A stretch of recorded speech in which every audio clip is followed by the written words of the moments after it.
ஓம் நமச்சிவாய. அனைத்து தமிழ் உள்ளங்களுக்கும் வணக்கம்.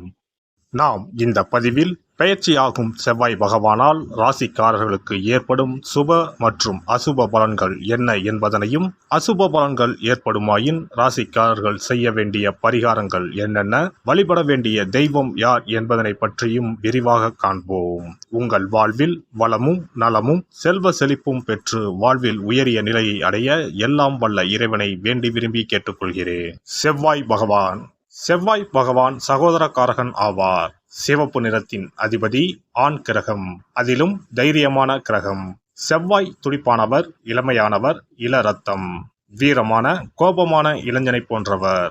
எதற்கும் பயப்பட மாட்டார், துடிப்பானவர். தைரியத்தையும் வீரத்தையும் குறிப்பவர் செவ்வாய் பகவான். இவர் கிரகங்களின் தளபதியாக கருதப்படுகிறார்.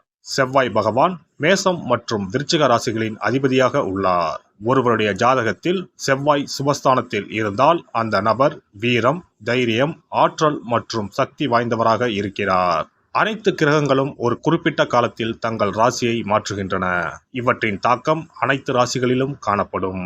செவ்வாய் பெயர்ச்சியும் அனைத்து ராசிக்காரர்களின் வாழ்விலும் ஒரு குறிப்பிடத்தக்க தாக்கத்தை ஏற்படுத்தும். இந்த வருடம் ஜூன் 1ஆம் தேதி சனிக்கிழமை அன்று செவ்வாய் பகவான் தனது சொந்த ராசியான மேசத்தில் பயிற்சியாக உள்ளார். செவ்வாய் கிரகத்தின் இந்த பயிற்சியானது மாலை 3:39 நடைபெறும். செவ்வாய் பகவான் ஜூன் 1 முதல் ஜூலை 12 வரை மேசராசியில் இருப்பார். மேசத்தில் ஏற்படும் செவ்வாய் பெயர்ச்சியானது ருச்சக ராஜயோகத்தை உருவாக்கும். இதனால் சில ராசிக்காரர்களுக்கு அற்புதமான நற்பலன்கள் கிடைக்கும்.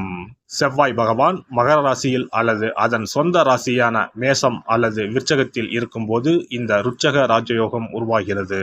இந்த அற்புதமான சேர்க்கை ஏற்படும் போது அதன் செல்வாக்கின் கீழ் உள்ள ராசிக்காரர்கள் மிகவும் தைரியமாக, துணிச்சலாக மாறுகிறார்கள்.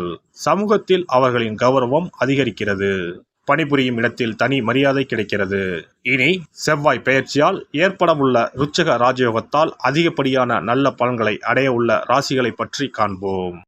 எந்த ஒரு காரியத்தையும் நிதானமாக செய்து முடிக்கும் ரிஷபராசி அன்பர்களே, இந்த செவ்வாய் பெயர்ச்சியின் போது பணவரத்து அதிகமாகவே இருக்கும். உங்களது கருத்துக்கு மற்றவர்களிடம் வரவேற்பு இருக்கும்.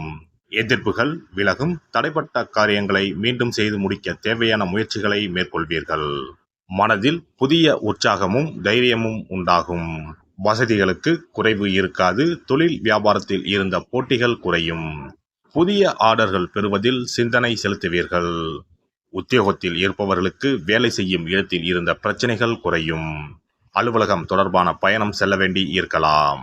குடும்பத்தில் இருந்து வந்த பிரச்சனைகள் குறையும். கணவன் மனைவிக்கு இடையே இருந்து வந்த மனக்கசப்பு மாறும். குழந்தைகள் நலனில் அக்கறை செலுத்துவீர்கள். புதிய நண்பர்களின் சேர்க்கை, அவரால் உதவிகள் உண்டாகும். சுப விரய செலவுகள் அதிகரிக்கும். பெண்களுக்கு தடைப்பட்ட காரியங்களை செய்து முடிக்க மீண்டும் முயற்சிகள் மேற்கொள்வீர்கள். உற்சாகம் உண்டாகும். கலைத்துறையினரை பொறுத்தவரை எந்த விவகாரத்தில் சிக்கினாலும் சாமர்த்தியமாக மற்றவரை முன்னிறுத்தி தான் தப்பித்து கொள்ள வேண்டி வரும். எதிர்பார்த்த பணம் வந்து சேரும். விருந்து கேளிக்கை நிகழ்ச்சிகளில் பங்கேற்க நேரிடும். சாதுரியமான பேச்சின் மூலம் காரிய வெற்றி உண்டாகும். அரசியல் துறையினருக்கு உங்கள் வளர்ச்சியில் இருந்த முட்டுக்கட்டைகள் நீங்கும். பயணங்கள் செல்ல நேரலாம். பணவரத்து திருப்தி தரும். கடினமாக உழைக்க வேண்டியிருக்கும். அதன் மூலம் நல்ல பலன்கள் கிடைக்கப் பெறுவீர்கள். மேலிடத்தின் கனிவான பார்வை உங்கள் மீது விழும். மாணவர்களுக்கு கல்வியில் வெற்றி பெறுவோம் என்ற நம்பிக்கை அதிகரிக்கும். கவலை நீங்கும். நட்சத்திர பலன்கள். கார்த்திகை 2, 3, 4ஆம் பாதங்கள். கணவன் மனைவிக்கு இடையில் இருந்த கருத்து வேற்றுமை நீங்கும். சகோதரர்களிடம் கவனமாக பேசி பழகுவது நல்லது. பிள்ளைகளால் டென்ஷன் ஏற்பட்டு நீங்கும். ஆரோக்கியத்தில் கவனம் தேவை. ரோகிணி நட்சத்திரம். எடுத்த காரியத்தை செய்து முடிப்பதில் தாமதம் உண்டாகலாம். அடுத்தவருக்கு உதவிகள் செய்யும் போது கவனம் தேவை. மாணவர்கள் கல்வியில் வெற்றி பெற தடைகளை சந்திக்க வேண்டியிருக்கும். வீண் அலைச்சலை தவிர்ப்பது நல்லது. மிருகசிரிஷம் 1, 2ஆம் பாதங்கள். எண்ணியதை எப்பாடு பட்டாவது செயல்படுத்த வேண்டும் என்று செயல்படுவீர்கள். கோபத்தை குறைத்துக் கொள்வது நல்லது. வீண்பகை உண்டாகலாம். எனவே கவனமாக செயல்படுவது நல்லது. அடுத்தவரின் செயல்கள் உங்கள் கோபத்தை தூண்டுவதாக இருக்கலாம். அனுசரித்து செல்வது நன்மை தரும். நவ கிரகத்தில் சுக்கிரனுக்கு வெண்மொச்சை சுண்டல் நைவேத்தியம் செய்து வழிபாடு செய்ய பணத்தட்டுப்பாடு நீங்கும். குடும்பத்தில் மகிழ்ச்சி நிலவும். நவ கிரகங்களில் சூரியனுக்கு அடுத்தபடியாக செயல் ஆற்றல் உள்ள கிரகம் செவ்வாய். ஆளுமை திறன், ஆற்றல், வீரம், அதிகாரம் செய்தல், வளைந்து கொடுக்காத தன்மை, தர்மம், நீதி, நேர்மை, நியாயம் போன்ற அம்சங்கள் கொண்ட கிரகம் செவ்வாய். செவ்வாய் பலமாக இருந்து நல்ல ஆதிபத்தியம் பெற்று அவரது தசை நடக்குமானால் சகோதர சகோதரிகள் மூலம் பெரும் அனுகூலம் ஏற்படும். பெரிய பதவிகளில் உள்ளவர்கள் தொழில் அதிபர்களின் தொடர்பு கிடைத்து அதன் மூலம் முன்னேற்றம் உண்டாகும். பலமற்ற ஆதிபத்தியம் பெற்று தசை நடக்குமானால் கீழே விழுவதும் அடிபடவும் நேரிடும்.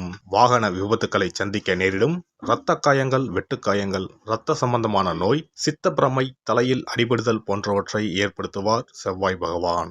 வீண் வழக்குகள், சண்டை சச்சரவுகள், மறைமுக நேர்முக எதிரிகள், பொருள் களவு போகுதல், செய்தொழில் வியாபாரத்தில் திடீரென்று பெருத்த நஷ்டம், அரசாங்க கெடுபிடி, பதவி இறக்கம், மறைந்து வாழும் சூழ்நிலை என்று பலவகை இன்னல்களை உருவாக்குவார். செவ்வாய் முதலான தோஷங்கள் அனைத்தும் நீங்க அவரின் அருளை முழுவதும் பெற செவ்வாய்க்குரிய அதிதேவதையான முருகனை வழிபடுவதும், கோதுமை ரொட்டி, வெள்ளை எள் கலந்த இனிப்பு பலகாரங்கள், துவரை போன்றவற்றை ஏழைகளுக்கு தானம் கொடுப்பதும் நல்லது.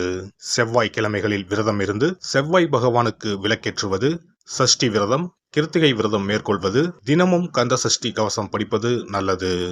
மேலும் செவ்வாய்க்குரிய கல்லான பவளக்கல்லை மோதிரத்தில் பதித்து அணிவது, சிவப்பு நிற ஆடையை அணிந்து கொள்வது, செப்பு பாத்திரங்களை உபயோகிப்பது போன்றவற்றால் செவ்வாயால் உண்டாகக்கூடிய தோஷங்கள் குறையும். செவ்வாய் பகவானுக்கு செய்யும் பரிகாரங்கள் அனைத்தும் முருகனுக்கு உகந்தது என்பதால் முருகனின் திருவருளும் கிட்டும். திருமண வாழ்க்கையில் செவ்வாய் பகவானுக்கு முக்கிய பங்கு உண்டு. திருமணத்துக்கு வரன் பார்க்கும் போது பிள்ளைக்கோ அல்லது பெண்ணுக்கோ செவ்வாய் தோஷம் இருக்கிறதா என்றுதான் முதலில் கேட்பார்கள். அந்த அளவுக்கு செவ்வாய் தோஷம் மிகவும் முக்கியமானதாக பார்க்கப்படுகிறது. ஒருவரின் ஜனன ஜாதகத்தில் லக்னம், சந்திரன், சுக்கிரன் ஆகியோருக்கும் செவ்வாய் இருக்கும் இடத்துக்கும் உள்ள தொடர்பை கொண்டுதான் செவ்வாய் தோஷம் ஒருவரின் ஜாதகத்தில் எந்த அளவுக்கு வலிமையாக இருக்கிறது என்பதை கணிக்க முடியும். செவ்வாய் தோஷம் இருக்கிறது என்றால் நம்பிக்கையோடு மிக எளிய பரிகாரங்களை செய்வதன் மூலம் தோஷ நிவர்த்தி பெறலாம். செவ்வாய் தோஷம் என்பது திருமண தடையை ஏற்படுத்துவது மட்டுமல்லாமல் மேலும் பல இடையூறுகளையும் ஏற்படுத்தும். எனவே செவ்வாய் பகவானை செவ்வாய் தோறும் செவ்வாய் ஹோரையில் வழிபடுவதும், செவ்வாய்க்குரிய கடவுளான முருகப்பெருமானை 9 நெய் தீபம் ஏற்றி வழிபடுவதும் செவ்வாய் தோஷத்தினால் ஏற்படக்கூடிய அசுப பலன்களின் தாக்கத்தை பெரிதும் குறைக்கும் என்பது ஐதீகம்.